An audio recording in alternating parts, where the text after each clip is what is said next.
I'm Britta Plug, and I am a licensed esthetician and holistic beauty expert and educator. So there's a real art to layering all of your serums and potions in order for them to be the most effective. First step after cleaning skin and cleaning hands is a hydrating toner or spritz. So this can go on a cotton pad or spray on. You want your toner to be hydrating and not too astringent, so avoid ingredients like alcohol. Next, I apply my eye product. I'm just going to tap it around the orbital bone, staying on the outer 3/4 of the eye. Now my skin is still damp and we want things to still be moist on the skin as we go into the next layer. So next I'm putting on my vitamin C serum. Now anything that you have that's really active, like a retinol or like this vitamin C serum that you want close to the skin without any barriers in between to prevent its absorption, you want to put on first. So the rule is actives first and then we go lightest to heaviest. Next, I'm putting on my hydrating water-based serum.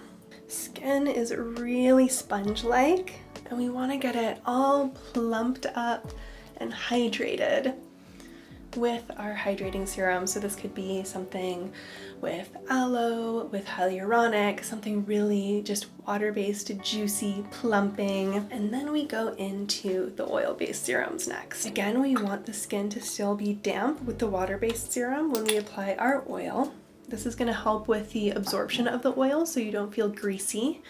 And in addition, the oil is going to start to lock in all of that hydration so it doesn't just evaporate out into the atmosphere.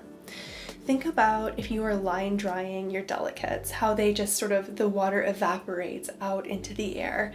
The same way, the air can rob moisture from your skin. Having this oil layer is going to help to seal it in so it doesn't just evaporate.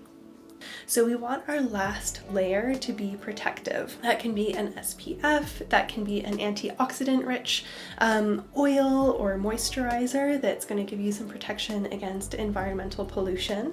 And that can be a balm that's going to help to further lock in moisture and act as a second skin, which is great for folks with really dry skin or living in dry, windy climates or at altitude where you really need that extra layer. So you don't have to use all three of those, but pick the one that is appropriate for your skin type. So I'm gonna finish with a balm today. So with all of those nutrients and dewy hydrating serums, you are good to go and glow. Now, just to recap, after cleansing, we do a toner, then hydration, oil, and protection layer. I hope you enjoy all of your product layering and this was helpful for you.